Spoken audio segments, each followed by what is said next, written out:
দাবি তুলেছি, একই সাথে অসামরিক পরিবহন মন্ত্রকের কাছে অর্থাৎ সিভিল এভিয়েশন মিনিস্ট্রির কাছে এবং রেলমন্ত্রী ছিলেন সুরেশ প্রভু,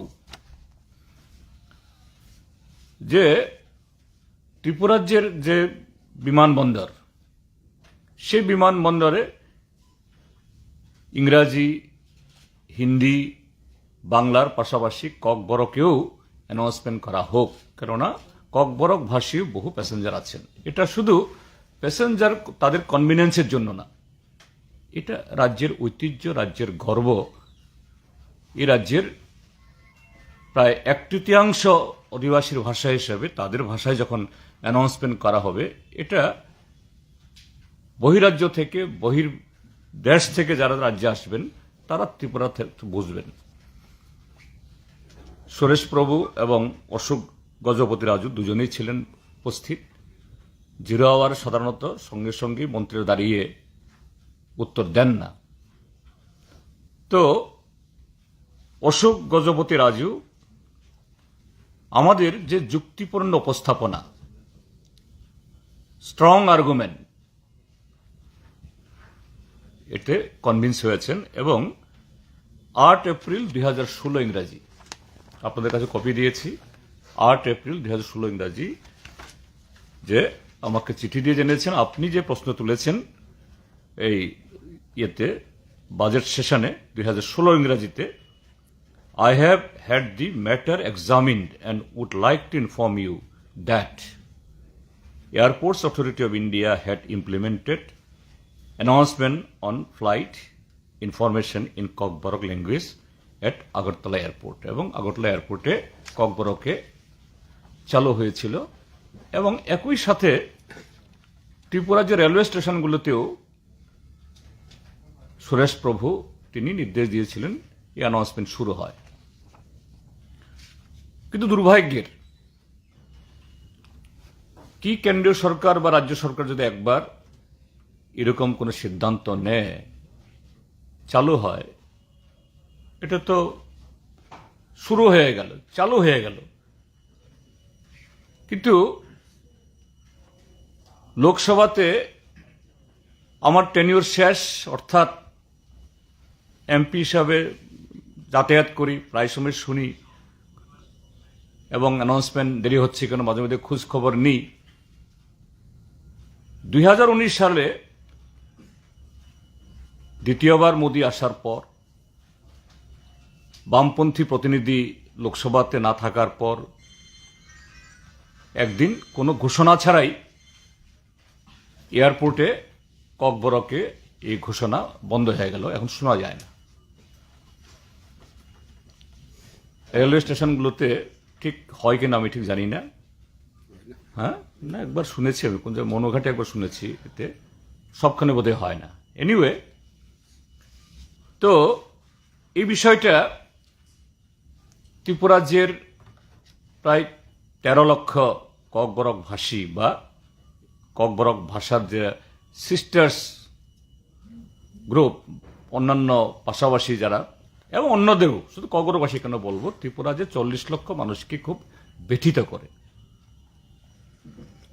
কিন্তু ত্রিপুরাজ্যের যারা এখনকার সাংসদ, এদের তো কোনো সুজবুত নেই, বাগাড়ম্বর করে, কিন্তু প্রকৃত ভাষা সংস্কৃতির বিকাশে তাদের কোনো দায় নেই। ত্রিপুরার যে রাষ্ট্রবাদী সরকারেরও, এদের রাষ্ট্রবাদ তো হল ভোগ, রাষ্ট্রবাদী না, রাষ্ট্র ভোগ করার পার্টি। তো এই বিষয়টা ত্রিপুরাজ্যের যে নতুন যে একটা আঞ্চলিক রাজনৈতিক দল গড়ে উঠেছে, এখন এডিসিতে যারা ক্ষমতায় আছেন, indigenous progressive regional alliance Tripura, মানে ত্রিপুরা মথা, তার মাননীয় চেয়ারম্যান শ্রী প্রদ্যুৎ বিক্রম মাণিক্য দেব বর্মা, তিনি বিষয়টাকে আবার উত্থাপন করেন। আমার সাথে কথা বলেছিলেন যে আপনি অতীতে যে অর্ডারটা হয়েছে এই কপিটা থাকলে পাঠান। আমি আসলে এটা জোগাড় করতে পারিনি তখন, আজকে অনেক কষ্টে তখনকার সময়েতে ফেসবুকে আমি আপলোড করেছিলাম, সেখান থেকে ঘাটতে ঘাটতে ঘাটতে ঘাটতে আজকে বের করতে পেরেছি। যাই হোক, তিনি একটা চিঠি দেন এই বর্তমান যে মোদী সরকারের সিভিল এভিয়েশন মিনিস্টার জ্যোতিরাদিত্য সিন্ধিয়াকে এবং ঘটনাচক্রে মাননীয় প্রদ্যুৎ মাণিক্য কিশোরের তিনি মামাতো ভাই, সাক্ষাৎ মামাতো ভাই। তিনি অতি দুর্ভাগ্যজনক গত 16 নভেম্বর, আজকে 18 মানে গত পরশুদিন, মাননীয় প্রদ্যুৎ বিক্রম মাণিক্য দেববর্মাকে চিঠি লিখেছেন। আমি সবটা পড়ছি না, শেষের প্যারাটা পড়ছি। দো Bengali and Kokborok both have been declared as state languages by the government of Tripura, Bengali has been preferred for announcements at the airport due to its widespread use in the nearby areas. তার আগের প্যারাতে লিখেছেন, I would like to apprise you that in accordance with the extant policy of Airports Authority of India, the announcements are made at airports in 3 languages, one local language, তার সাথে Hindi and English. What it lies? কি বলছে? একটা ছোট্ট চিঠি, কিন্তু ভারতীয় জনতা পার্টির এই দেশের যে ক্ষুদ্র জনগোষ্ঠী, আদিবাসী, ইন্ডিজিনাস পিপল, ত্রিপুরা যে ত্রিপ্রাসাদের সম্পর্কে বিজেপির দৃষ্টিভঙ্গির এটা হলো অত্যন্ত নিকৃষ্ট এবং জ্বলন্ত উদাহরণ। প্রধানমন্ত্রী তো তখন মোদী ছিলেন, এখনো তিনি প্রধানমন্ত্রী। তখনকার মন্ত্রী তিনি বললেন যে আমি খুশি যে ককবরককে অ্যানাউন্সমেন্টের জন্য অর্ডার দিয়ে, আর এখনকার মন্ত্রী বলছেন এটা নাকি airport authority of India, Bharat সরকারের নীতি। তাহলে নীতি একই প্রধানমন্ত্রীর সময়তে নীতি 2 রকম হয়? কোনটা মুখ, কোনটা মুখোশ? এটা ত্রিপুরাজ্যের ককবরক ভাষী অংশের মানুষ এবং ত্রিপুরাজ্যের মানুষের প্রতি একটা চরম অপমান করা, আমাদের মানে ভাষা সংস্কৃতিকে অত্যন্ত যে মানে নিন্দনীয়ভাবে এটাকে ছোট করে দেখানোর, যে ভারতীয় জনতা পার্টি যে আরএসএস, তারা হিন্দু, হিন্দি, হিন্দুস্থান, ভারতবর্ষের যে বৈচিত্র্য, বহুত্ববাদ, এটাকে যে অস্বীকার করে। চিঠিটা খুব ছোট্ট, কিন্তু তার মধ্য দিয়ে এটার প্রমাণ। আমি ধন্যবাদ জানাচ্ছি মাননীয় প্রদ্যুৎ মাণিক্য বাহাদুরকে, তিনি এই বিষয়টা তুলেছেন। আবারও সোচ্চার হবেন আশা করি। আমরাও একসাথে এ বিষয়ে আবারও সোচ্চার হব এবং ভারত সরকার, বিজেপি দল, তার এই যে জঘন্য এই দৃষ্টিভঙ্গির তীব্র নিন্দা জানাচ্ছি ত্রিপুরাজ্যের মানুষের হয়ে। এটা শুধু ককবরক ভাষীকে না, ত্রিপুরাজ্যের 40 লক্ষ মানুষকে অপমান। আর ত্রিপুরাজ্যের যারা এখন সাংসদরা আছেন, এই যে রেবতী ত্রিপুরা, তারপরে বিপ্লব কুমার দেব, আরেকজন মন্ত্রী, এরা যে জনগণের প্রতিনিধি না। এরা যদি জনগণের প্রতিনিধি হতেন, প্রকৃত ভোটে নির্বাচিত হতেন, ভালোবাসার প্রতিনিধি হতেন, তাহলে এগুলো নিয়ে সাংবাদিক সম্মেলন তাদেরই করা উচিত ছিল প্রথম, আমার না, আমাদের না। এটা প্রমাণ করে এরা যে ছাপ্পা ভোটে তারা নির্বাচিত, এরা ত্রিপুরাজ্যের প্রতিনিধি না। এই একটা বিষয়। আরো 2টা বিষয়, জাস্ট এগুলি আজকে মুখ্য ছিল না, তবু আমি দেখেছি আপনাদেরকে, আমি এখানে বলতে চাই। এতে জাতীয় প্রেস দিবস গেছে কবে জানি, গতকাল না পরশু, 16 তারিখ। দেখলাম রাজ্যের মাননীয় মুখ্যমন্ত্রীও এই উদ্দেশ্যে লম্বা চড়া ভাষণ দিয়েছেন। আবার প্রাক্তন মুখ্যমন্ত্রী বর্তমান সাংসদ বিপ্লব কুমার দেবও একেবারে তিনিও বাড়িতে গিয়ে প্রেসে ডেকেছেন। প্রেসের লোক গেছেন, এটা কোনো অপরাধ না, স্বাভাবিক, তার তো যাবেনই। মুখ্যমন্ত্রী ডেকেছেন, প্রাক্তন মুখ্যমন্ত্রী এবং সাংসদ ডেকেছেন। তো আমরা আশা করেছিলাম গত এই 56-57 মাস ধরে যে শ্বাসরুদ্ধকর অবস্থা, সাধারণ নাগরিকদের, শিক্ষক, কর্মচারী, সমস্ত অংশের মানুষের,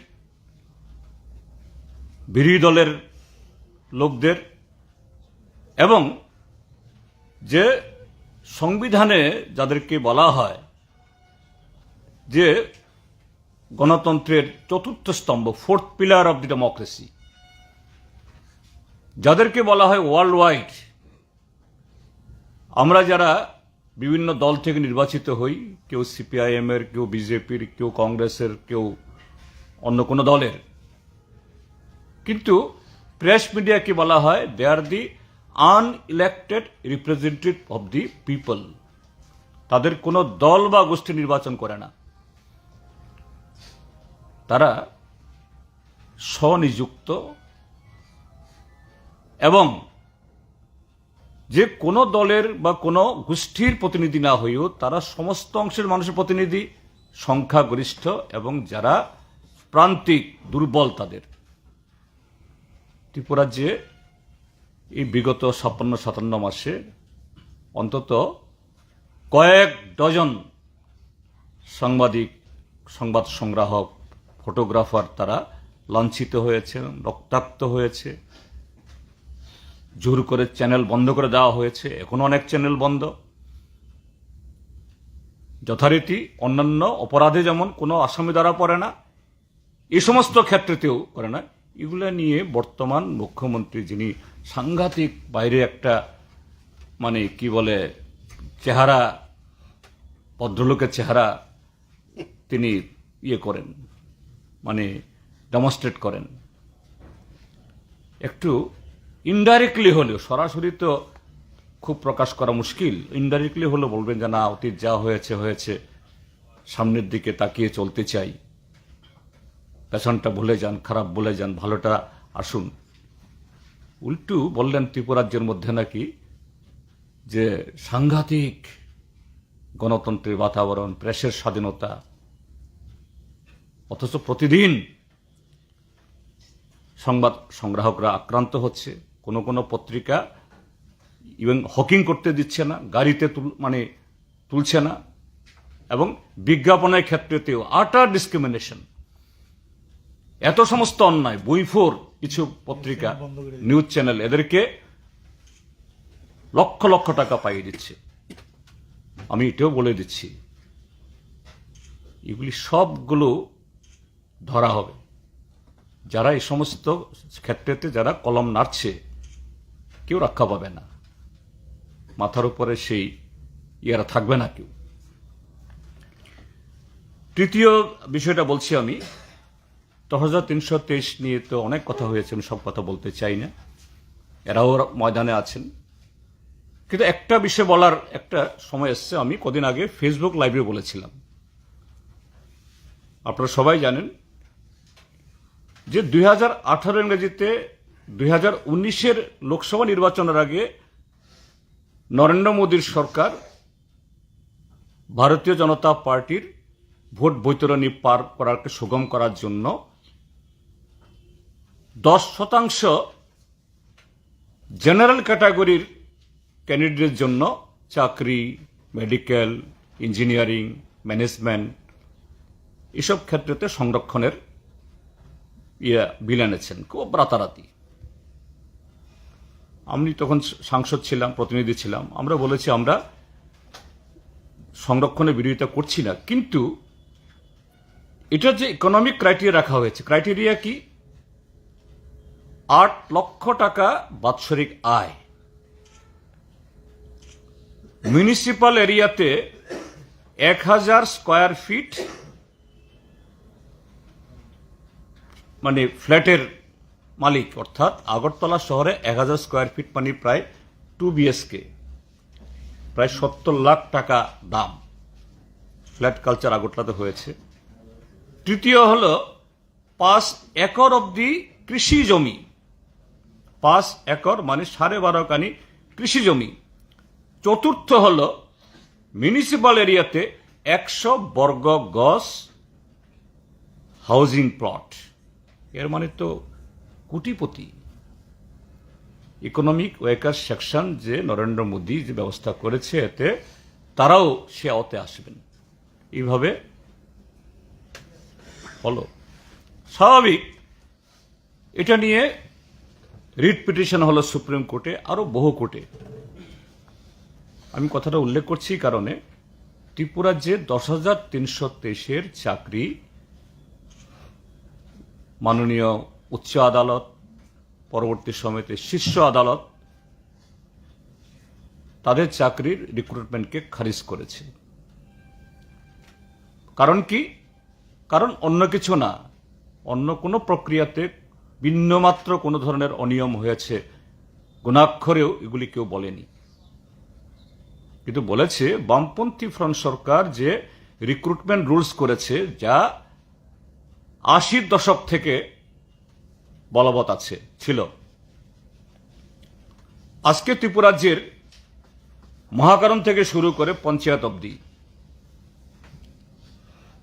কলেজ থেকে শুরু করে বালোয়ারি অবধি প্রায় 1.25 লক্ষ কর্মচারী এখনো আছে। তারা ওই রিক্রুটমেন্টের রুলসেই সবাই নিয়োজিত। হ্যাঁ, ওই না, নিডি একটা ক্যাটাগরি আছে। কাজে এটা থাকাতে এই রিক্রুটমেন্ট রুলস সংবিধানের যে স্পিরিট এই মোতাবেক না, কাজে এই চাকরি থাকতে পারে না বলে 2010 ইংরাজি এবং 12তে না পোস্ট গ্রাজুয়েটটা এরা খারিজ 10,323 তার বলি হলেন। যাই হোক, শীর্ষ আদালত দিয়েছে, সবারই শিরোধার্য দুর্ভাগ্যজনক রায় হয়েছে এবং এতে বলি হয়ে এখন অবধি প্রায় 150 10,323 শিক্ষক শিক্ষিকার মানে যারা ছিলেন অকালে প্রয়াণ হয়েছে। আরো অনেকের অবস্থা সাংঘাতিক করুন। তো এখন এই ইডব্লিউএস এর কেসে রিট পিটিশনে কদিন আগে রায় বেরিয়েছে সুপ্রিম কোর্ট থেকে, এবং 5 জনের সাংবিধানিক বেঞ্চ। যেহেতু সংবিধানে ইকোনমিক ক্রাইটেরিয়া থাকতে পারে না বলে ত্রিপুরারটা হয়েছে, কাজেই সাংবিধানিক বেঞ্চ, ত্রিপুরারটা যদি সাংবিধানিক বেঞ্চে যায়নি, ওটা হয়েছে 5 জনের বেঞ্চ। 3 জন পক্ষে রায় দিয়েছে, 2 জন বিপক্ষে রায় দিয়েছে। সংখ্যাগরিষ্ঠতার বিচারে এই ইডব্লিউএস টিকে গেছে। তো আমি বলছি, সেদিনও বলেছিলাম, আজকেও বলছি আপনাদের মাধ্যমে, ত্রিপুরা রাজ্যের বর্তমান সরকার, আপনারা সবাই জানেন, ত্রিপুরা রাজ্যবাসী সবাই জানেন, গত 2018-তে 10,323 নিয়ে কি বলেছিল। অন্য একটা রাজ্যের একজন মন্ত্রী, এখন তিনি মুখ্যমন্ত্রী পদে আছেন, তিনি কি বলেছিলেন? आप लोग रिकॉर्ड करके रखिए, घुमा घुमा के चलाना, घुमा घुमा के चलाना। আর এখনকার যিনি মুখ্যমন্ত্রী তিনি বলছেন আমরা চাকরি দিছিও না, আমরা খাইছিও না, আমরা এটা নিয়ে কিছু করতামও না। ডাক্তার মানিক বাবু, ডাক্তার মানিক সাহা নাকি কথা বলছেন, আমি জানি না, আমি শুনিনি, কিন্তু 10,323 প্রতিনিধিরা বলছেন। আবার তাদের মিশন ডকুমেন্টে বলছে 10,323 জন্য তারা মানবিকভাবে সংবিধান মোতাবেক প্রয়োজনে পার্লামেন্টে যাতে সুপ্রিম কোর্ট খারিজ না করতে পারে, আবার আইন সংশোধন করে 10,300 বাঁচাবেন। আমি এখন তাদেরকে বলছি আপনাদের মাধ্যমে, ইডব্লিউএস এর এই রায় হওয়ার পর এই সুযোগটা তো এসছে। যদি ভারতীয় জনতা পার্টি সরকারের বা দলের বিন্দুমাত্র যদি এই 10,323 তারা আমাদের এই সন্তান সন্ততি, আমাদের ভাই বোন, তাদের প্রতি যদি বিন্দুমাত্র যদি সহানুভূতি থাকে, কাল বিলম্ব না করে আগামীকালেই ত্রিপুরা রাজ্যের অ্যাডভোকেট জেনারেলকে ডাইরেক্ট ফ্লাইটে দিল্লিতে পাঠান এবং সুপ্রিম কোর্টের কাছে ত্রিপুরা রাজ্যের সেই 2323 যে রায়, ইডব্লিউএস কেসের রায়ের ভার্ডিক্টের লাইটে এটাকে যাতে রিভিউ করা হয়, পুনর্বিবেচনা করা হয়, তাহলে এই 2323 পরিবার তারা বাঁচবে। আমি সে আবেদন করতে চাই। তৃতীয় জিনিসটা বলতে চাই, আমি দেখলাম গত পরশুদিন বোধহয় একটা মন্ত্রিসভা হয়েছে, অনেকগুলি কথা বলেছে, সবগুলি কথা তো বলে না, একই কথা 3-4 বার বলে, আমি এগুলি বলছি না। একটা জিনিস, এই সরকার যখন কাল পরশু চলে যাবে, বিদায় হবে, এখন মনে হয়েছে ডেন্টাল কলেজ করবেন। মুখ্যমন্ত্রী কি ডেন্টাল এমবিবিএস বলেই কি মনে হয়েছে ডেন্টাল কলেজ করবেন? কোথায়? বামফ্রন্ট সরকার আইজিএম এ সেখানে নার্সিং কলেজ এবং আরো কিছু করার জন্য যে বিল্ডিং করেছে, ওইখানে নাকি এটা হবে। আমি কিন্তু সিদ্ধান্তের বিরোধিতা করছি না, আই ওয়েলকাম, হ্যাঁ ওই ওয়েলকাম, আমি স্বাগত জানাচ্ছি। কিন্তু গত 56 মাসে কোথায় ছিলেন আপনারা? কোথায় ঘুমিয়েছিলেন? ঘোষণা দিন হয়ে যাবে, একটা কলেজ করাটা কি এমনিই হয়ে যায়? ঠিক আছে, বামপন্থী ফ্রন্ট সরকার যাকে সকাল বিকাল গালিগালাজ করেন 25 বছর কুছ কাম নিয়ে কিয়া, সেই বামফ্রন্টের তৈরি করা বিল্ডিং এ এগুলি চালু করবেন। কিন্তু টাকা কোথায়? উদ্যোগ কোথায়? ফ্যাকাল্টি কোথায়? এগুলি একটা ধোঁকাবাজি দেওয়ার জন্য ইয়ে না। চতুর্থ আর একটা জিনিস বলছি আমি, এটা আমি শুনলাম আজকে জম্পুই জেলাতে গিয়ে এবং গত পরশুদিন সাউথে। কদিন আগে সরকার একটা নোটিফিকেশন বের করেছে, এই যে সোশ্যাল পেনশন তো আগে থেকেই ছিল, বামপন্থী ফ্রন্ট সরকার কবে ঘোষণা করে গেছে, 1 লক্ষ টাকা অবধি যাদের আয়, তারা 60 বছর পূর্তি হলেই 1 লক্ষ অবধি আয়, তারা সবাই সোশ্যাল পেনশন বার্ধক্য ভাতার জন্য অ্যাপ্লাই করতে পারবেন, আর অন্যান্য ইয়েতে। এটা নতুন কোন স্কিমের প্রয়োজন নেই, কিন্তু এই সরকার আরবিট্রারিলি অমানবিকভাবে লক্ষাধিক মানুষের এই পেনশন খেয়েছে। এই পাপের প্রায়শ্চিত্ত তত দিতে হবে। যাই হোক, এখন এই ইয়ে করার জন্য লক্ষাধিক মানুষের পেনশন বাতিল করে এদের পথে বসিয়ে দিয়ে একই স্কিম, এটাকে নাম দিয়েছেন মুখ্যমন্ত্রী সামাজিক সহায়তা প্রকল্প, অর্থাৎ বার্ধক্য ভাতা। একই আপনাদের কাগজে উঠেছে, কোনো চ্যানেলে দেখিয়েছে, এরা একটা নানাভাবে স্কিম করেছে। এই দরখাস্ত পেয়ে ব্লকে গেছেন, সিডিপিও দরখাস্ত রাখছেন না, বহু জায়গা থেকে ইতে। এখন শুনলাম যে মন্ডলের হাত দিয়ে বিভিন্ন অফিস থেকে নাম যাচ্ছে বিভিন্ন জায়গাতে, এদের জন্য মঞ্জুরি হয়েছে, কিছু কিছু কাগজ দিতে হবে। তো সরকারি কোনো প্রকল্পে যদি কোনো সুবিধা দেওয়া হয়, এটা তো সরকারি ফর্মে অফিসে জমা দেবে, পাবলিক অফিসে গিয়ে জমা দেওয়ার সুযোগ পেল না, আর মন্ডলের তালিকা নিয়ে অফিস থেকে যাচ্ছে এগুলোতে। এটা তো গুরুতর অন্যায়, ঘোটালা এবং সম্পূর্ণভাবে সরকারি অর্থ নয়ছয় করার এটা। হ্যাঁ, আপনারা নতুন পেনশন স্কিম দিন, নতুন মানুষকে দিন, আমরা চাই মানুষ পাক, যে দলেরই হোক, কিন্তু এখানে ট্রান্সপারেন্সি কোথায়? কোথায় তার সেই পদ্ধতি প্রক্রিয়া? কাজেই আমি এই কথাটা বলছি কারণে যে সমস্ত ব্লক থেকে, যে সমস্ত সিডিপিওরা, যে সমস্ত মিউনিসিপ্যাল কাউন্সিলে এক্সিকিউটিভ অফিসাররা এই সমস্ত মণ্ডলের অন্যায় নির্দেশে এই সমস্ত কাজ করছেন, আমি তাদেরকে বলছি বি কেয়ারফুল। তাদেরকে বলছি ভারতীয় জনতা পার্টির কি তথাকথিত নির্বাচিত বা অনির্বাচিত এরা তো করবেই। আমি বলছি বিডিওদের, municipal executive officer, be careful. এইসব যদি হয় হাত করা কিন্তু আপনাদেরই পড়বে। এই সমস্ত অন্যায় আবদার চাপের কাছে নতি স্বীকার করবেন না। হ্যাঁ, সরকার দিতে চায়, দলের লোক তাদের দলের লোক পাক, যদি তারা যদি সেই তাদের ক্রাইটেরিয়া ফুলফিল করে 100 বার পাক, আমাদের কোনো আপত্তি থাকবে না। কিন্তু কেন নিয়ম নীতি লঙ্ঘন করে মানুষকে সুযোগ না দিয়ে? এগুলা তো অন্যায়, এটা হতে পারে না। পাবলিক মানি দিয়ে এইভাবে স্বজন পোষণ হতে পারে না। এটাই বলার। আমাদের কলিগরা কিছু যোগ করতে পারে। হ্যাঁ, বলো। আমি সুযোগ পেয়েছি, এই জন্য একটা বিষয় একটু আপনাদের নজরে নিতে চাই আর কি। অন্য বিষয়গুলি তো আমাদের পার্টির সেক্রেটারি বলেছেন। আমাদের পার্টির একজন রাজ্য কমিটির সদস্য এবং উদয়পুর মহকুমার সম্পাদক কমরেড মানিক বিশ্বাস 14 তারিখ প্রয়াত হয়েছেন।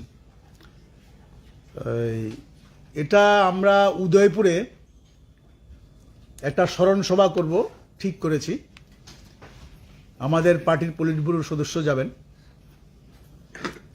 মানিক বিশ্বাস উদয়পুরে 75 সাল থেকে শহরই থাকেন এবং প্রায় কংগ্রেস, কমিউনিস্ট, বিজেপি সবার সাথে সম্পর্ক আছে। তার একটা স্মরণ সভা করব। যথারীতি আমরা পৌরসভাতে একটা আবেদন, আমাদের বিভাগের নেতারা শুধু দরখাস্ত দিয়ে না, সরাসরি রেখেছেন, কথা বলেছেন, তারা খবর টবর নিয়েছেন, এটা হলটা খালি আছে। তারা বলেছেন যে ঠিক আছে, এটা মনে হয় একটা সরকারি প্রোগ্রাম আছে, আমরা দেখে দেব। চেয়ারম্যানের সাথেও আমাদের নেতারা কথা বলেছেন, বলছি যদি সুযোগ থাকে আপনারা হলটা দেবেন, আমরা একটা স্মরণ সভা করব। পরিতাপের সাথে একটা বলতে হয়, এত সংকীর্ণ একটা দল, সরকার, পৌরসভা চালাচ্ছে, নির্বাচিত না তারা দুপুরের পরে বিকালে বলে দিলেন চেয়ারম্যান পৌরসভার থেকে যে আমাদের হলটা বুক আছে, এটা বিজেপির যুব মোর্চার প্রোগ্রাম আছে, ওরা তৈরি করেছে। তা আজকে আমার প্রোগ্রাম আমরা ক্যান্সেল করেছি। আমরা উদয়পুর পার্টি অফিসে 3টা হল আছে, প্রায় 250 করে লোক ধরে। এখন তো আধুনিক যুগ, একটা হল করলে 3টাতে ব্যবস্থা করা যায়। 3টাতে আমরা ব্যবস্থা করেছি, বাইরেও ব্যবস্থা করেছি। প্রায় 700-এর মতো আমরা প্রোগ্রাম করেছি। দেখলাম আমরা আমি 2:15 পর্যন্ত উদয়পুরে ছিলাম। উদয়পুর টাউন হলের দরজা বন্ধই আছে, কোনো প্রোগ্রাম নেই পৌরসভার থেকে। এটা আমি বলবো যে আমাদের পার্টি সেক্রেটারি কিছু বিষয় বললেন, এরা বিচ্ছিন্ন কিছু না, এরা একেবারে পেশিবাদী কায়দায় যেরকম চলার কথা সেভাবে চলাচ্ছে। অর্থাৎ তারা দলেই থাকবে, অন্য কেউ কিছু করতে পারবে না। গণতান্ত্রিক কোনো রীতিনীতি নাই। একেবারে সংকীর্ণ একটা দৃষ্টিভঙ্গির পরিচয় দিয়েছেন। এটা আমরা তো নিশ্চয়ই তীব্র নিন্দা জানাবো। এটা কোনো অবস্থাতেই পৌরসভার উচিত হয়নি এবং তাদের কাছে আমি বলবো যে আমরা যেই দল করি, এই দলের নেতৃত্বে সরকার ছিল এই রাজ্যে, দীর্ঘদিন সরকার ছিল। এরকম কোনো বিষয়ে অন্তত আমি উদয়পুরের কথাই বলি, উদয়পুরে আমি বেশি ছিলাম। টাউন হল থেকে আরম্ভ করে সরকারি প্রতিষ্ঠান, এমনকি স্কুল, যে সময় চেয়েছে যদি আমাদের কোনো কর্মসূচি থাকতো আমরা সেগুলি অ্যাডজাস্ট করে বলতাম না তারা বিরোধী, তাদের নেই, তাদেরকে করতে দাও, এরকম ছিল। এবং আমি শুধু আমাদের না, আমরা রাজ্য নেতা যারা ছিলেন, মন্ত্রী যারা ছিলেন, তারাও শুনলে বলতো না, তারা যে ব্যবস্থা করে দাও। এটা কোন রাজত্বে আছি বলা মুশকিল। এটা তো মানুষ নিশ্চয়ই বরদাস্ত করবে না, এর মানে পরিণাম তাদের ভোগ করতে হবে। আমার এই বিষয়টা একটু অন্য বিষয়ের সাথে এটা যুক্ত করার ছিল আর কি। ঠিক আছে, কারোর কোনো So, do you think this decision of the BJP government regarding this announcement of Kokborok is a direct insult for the tribal of people? yes, definitely. The second question is, during National Press Day, the former Chief Minister has made a statement that CPIM has no future in the state, and as they have no further plan, and BJP has already made their plan for the coming 25 years. No, number one, that the letter written to the Honorable Pradyut Manikya Kishore by Jitendra, the present Civil Aviation Minister, earlier minister also, under the same Prime Minister Narendra Modi only, there he already implemented the decision to announce in Kokborok, and it was for almost 2.5 years. Everyone we have witnessed, we have heard. Now, the minister changed, and this minister is belong to the BJP now, Jitendra. So what does it prove? That even within the same government, same cabinet, if the member of the another political party, he becomes the helm of the affairs, the decision comes something different. And if there is BJP one, that becomes something, another thing. And that is, what will say, it is the evidence what RSS and BJP, what is their policy with regard to the minorities, with regard to the indigenous people, with regards to the Tiprasa in the state of Tripura.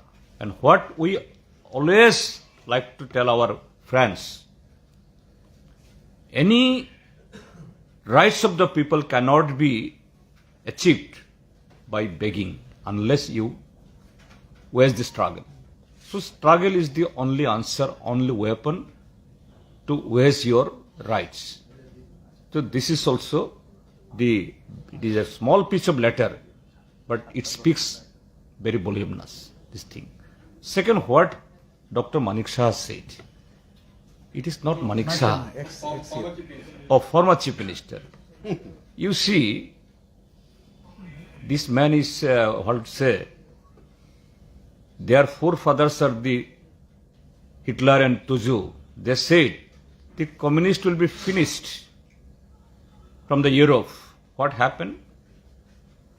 In 1945, the Hitler and the followers of the Tuzu and Mussolini, they were finished. So what they are saying, 25 years, 30 years, it is just, he is echoing their forefathers. And same thing will be repeated in the state of Tripura also. Just you wait, the people of the state have to wait another few days only.